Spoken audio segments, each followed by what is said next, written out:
कैसे हैं आप सभी?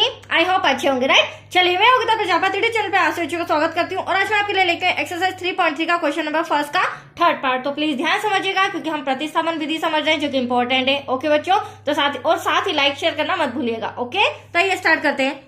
देखिए क्या कहना है, निम्नलिखित समीकरण युग्म को प्रतिस्थापन विधि से हल कीजिए। तो हमें ये समीकरण दिया गया है, इसे प्रतिस्थापन विधि से हल करना है। अब प्रतिस्थापन विधि क्या होती है, कैसे हल करेंगे? तो देखो बच्चों, फर्स्ट इंपॉर्टेंट पॉइंट, प्रतिस्थापन विधि में हमें तीसरा इक्वेशन बनाना, समीकरण बनाना बहुत जरूरी होता है। ठीक है, दो इक्वेशन तो आपको सम के अंदर दे रखे हैं, ये रहा फर्स्ट और ये रहा सेकेंड, और तीसरा इक्वेशन इन दोनों के थ्रू हम बनाएंगे। और सॉल्व करना क्यों जरूरी है? क्योंकि हमें प्रतिस्थापन विधि के थ्रू एक्स और वाई का मान निकालना जरूरी है, राइट बच्चों। तो आइए स्टार्ट करते हैं।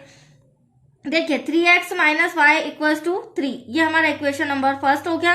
9x minus 3y equals to 9, ये हो गया हमारा इक्वेशन नंबर सेकेंड। अब करना क्या है बच्चों, दोनों इक्वेशन में से किसी भी एक इक्वेशन को लेकर हमें तीसरी इक्वेशन बनाना है। और हमेशा ध्यान रखिएगा, दोनों इक्वेशन में जो छोटी इक्वेशन हो उसके द्वारा अगर हम तीसरा इक्वेशन बनाएंगे तो इजी रहेगा।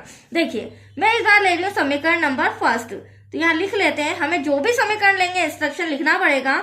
समीकरण फर्स्ट से आप चाहे तो x का मान भी ले सकते हैं, चाहे तो y का भी ले सकते हैं, एज यू विश, आंसर एक ही आना है। ठीक है, मैं यहाँ पर ले रही हूँ y का मान, तो समीकरण 1 से y का मान लेने पर, दैट्स क्लियर।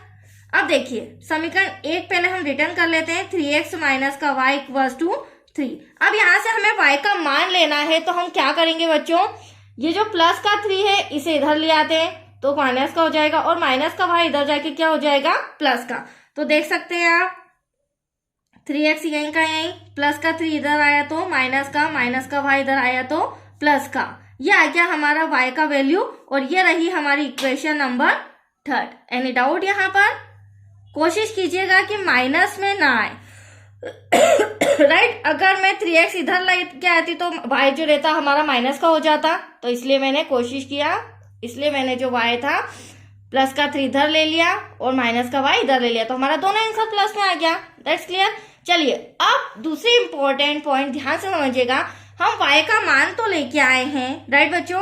अब ये तीसरी इक्वेशन में y का मान जो है वो इक्वेशन फर्स्ट में रखेंगे या सेकंड में, यहाँ पर बच्चों को बहुत कंफ्यूजन होता है। तो हमेशा ध्यान रखिएगा, यदि आपने समीकरण फर्स्ट से x या y की वैल्यू निकाली है तो उसे हमेशा समीकरण नंबर सेकंड में रखिएगा। यदि आपने समीकरण सेकंड से x या y की वैल्यू निकाली है तो उसे समीकरण फर्स्ट में रखिएगा, राइट। मतलब क्रॉस इक्वेशन में हमें उसका वैल्यू पुट करना होगा, दैट्स क्लियर। तो फिलहाल मैं समीकरण 2 ले रही हूँ क्योंकि मैंने समीकरण 1 से y का मान निकाला है। तो यहाँ लिख लेते हैं इंस्ट्रक्शन में y का मान समीकरण 2 में रखने पर, दैट्स क्लियर।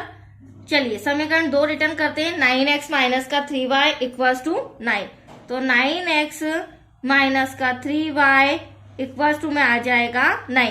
अब हम क्या करेंगे, ये जो y की वैल्यू आपको नजर आ रही है वो y के प्लेस पर लिखेंगे, राइट। तो सबसे पहले तो हम 9x लिख लेते हैं, 9x माइनस का 3 ऐसा का ऐसा, y के प्लेस पर ये पूरी डिजिट, पूरी क्या 3x माइनस का y आ जाएगा।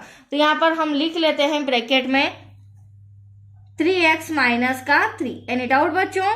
इक्वल्स टू में 9 ऐसा का ऐसा। अब इसे सॉल्व करेंगे तो 9x तो एज इट इज ऐसा का ऐसा, ब्रैकेट सॉल्व करेंगे तो ध्यान रखिएगा माइनस का साइन है, माइनस प्लस माइनस, 3 3 जा 9x, राइट।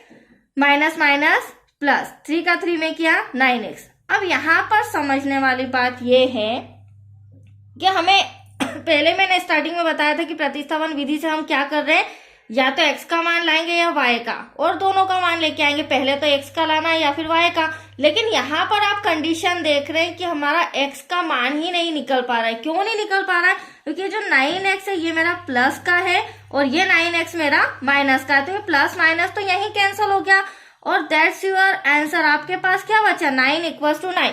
तो इसमें x तो है नहीं, जब x हमारा बच ही नहीं रहा है, x का मान ही नहीं निकल रहा है, तो हम आगे y का मान निकाल सकते हैं क्या?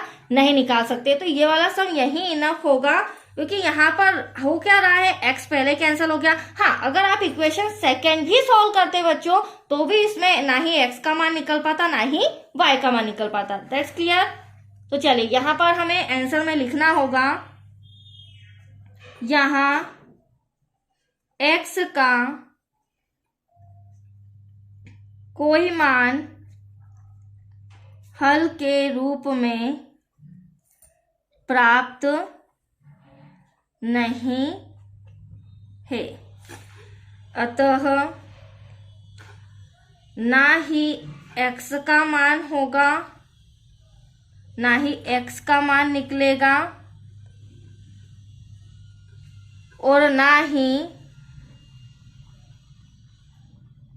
y का मान निकलेगा। तो आया आपको समझ में बच्चों? चलिए, दैट्स योर आंसर। तो कंप्लीट हो चुका है ये वाला सम। अब नेक्स्ट वीडियो मिलेगा आपको इसी का 4th पार्ट। ओके।